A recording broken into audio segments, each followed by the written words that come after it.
ivoirienne, bonjour chers Ivoiriens. Vous êtes au rendez-vous de la 4e voie, la voie des 100 voix avec le président Théophile Sekowaza. Nous sommes à nos rendez-vous hebdomadaires et nous voulons dire merci de nous suivre sur les réseaux sociaux, de nous suivre sur notre télévision en ligne via YouTube. Merci pour vos fidélités, merci pour vos j'aime, merci pour vos partages. Nous vous disons encore grand merci. Alors aujourd'hui, nous voulons parler de à qui profite la croissance économique en Côte d'Ivoire.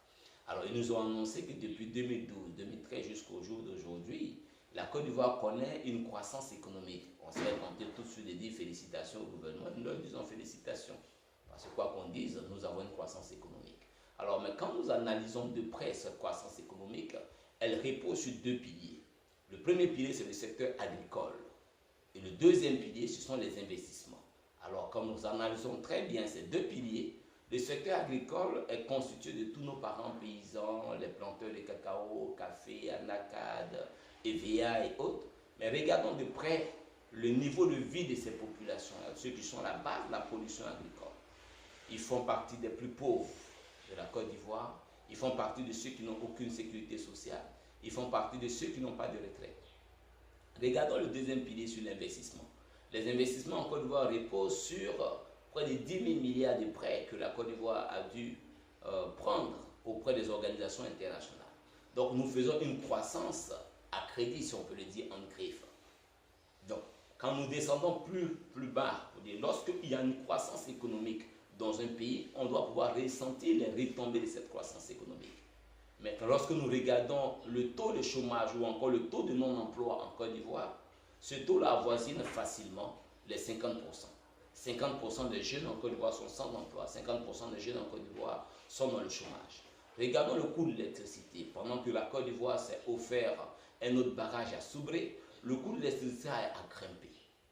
Lorsque nous regardons dans le secteur de la santé, beaucoup d'Ivoiriens continuent de mourir dans les urgences. On n'a pas un plateau technique plus varié. Et donc le train de vie des Ivoiriens ne s'est vraiment pas amélioré. Alors on pourrait se poser la question, à qui profite cette croissance économique?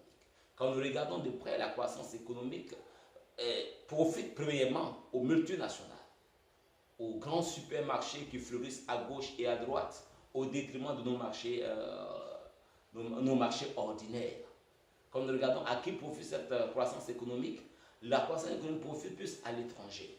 Puisque quand vous prenez nos grands investissements, les routes, les ponts, qui fait les routes, qui fait les ponts, c'est encore des multinationales à l'étranger. Alors les Ivoiriens n'ont que des emplois temporaires, des emplois sectaires. Alors nous voulons demander, il faut carrément repenser comment il faut redistribuer les richesses dans cette croissance économique. Comment ceux qui sont oubliés par la République, ceux qui sont délaissés, ceux qui sont abandonnés, comment redistribuer les fruits de cette croissance économique pour que le maximum d'Ivoiriens puissent bénéficier de cela. Et non une élite sélectionnée et présélectionnée seulement qui en profite. À ce jour, vous n'allez pas voir un tenant du pouvoir qui est pauvre. Vous n'allez jamais voir un tenant du pouvoir qui n'est pas riche. Ils sont tous riches, ils sont tous à l'aise. Mais tous ceux qui les ont portés au pouvoir, tous ceux qui ont travaillé pour qu'ils soient au pouvoir, c'est eux aujourd'hui qui se retrouvent dans la pauvreté. Alors la croissance économique en Côte d'Ivoire nous pose un problème parce qu'il y a une mauvaise répartition des richesses, il y a une mauvaise distribution des richesses. Et les fondements de cette croissance économique, la base qui soutient la croissance économique n'est vraiment pas solide. Au niveau de l'agriculture, il y a la chute des coûts des matières premières, il y a les problèmes des saisons, on a les problèmes des pluies. Donc pour qu'il y ait un événement climatique, cette croissance-là va tout de suite chuter. Deuxièmement, au niveau de l'investissement, la Côte d'Ivoire a pratiquement atteint un niveau d'endettement très élevé. Donc bientôt, on ne pourra plus s'endetter puisqu'on sera surendetté. Et donc, l'investissement reposant sur les dettes que nous prenons fera en sorte qu'on ne pourra plus grandir, on ne pourra plus progresser, on ne pourra plus aller de l'avant. Donc il faut repenser comment est-ce que nous amorçons cette croissance économique. Et une fois que nous avons une croissance économique, comment est-ce que nous distribuons les richesses nées de cette croissance économique. Alors c'était les rendez-vous de la 4e voie. Cette organisation de la société civile et d'organisations politiques qui défend la cause des opprimés, qui porte la voix des sans-voix. Nous vous disons merci. si tu apprécies comme nous cette mauvaise, si tu n'apprécies pas comme nous plutôt cette mauvaise répartition de l'échelle de la croissance économique, si tu n'apprécies pas comme nous les mauvais fondements de cette croissance économique basée sur l'endettement et seulement que le secteur agricole, il faut liker cette vidéo. Nous pensons que pour assurer une croissance économique permanente et dynamique, il faut une industrialisation totale et entière de la Côte d'Ivoire. Il faut la production des biens et services ici en Côte d'Ivoire. Il faut la production des machines. Il faut pouvoir couper avec la domination occidentale. Il faut couper avec l'impérialisme.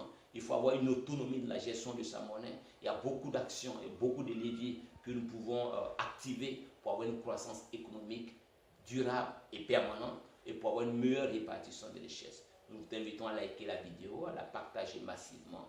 Nous vous disons merci de nous suivre. C'était le rendez-vous de la 4e voie, la voix des sans voix, avec le président Théophile Sekowaza. Je vous remercie. À bientôt.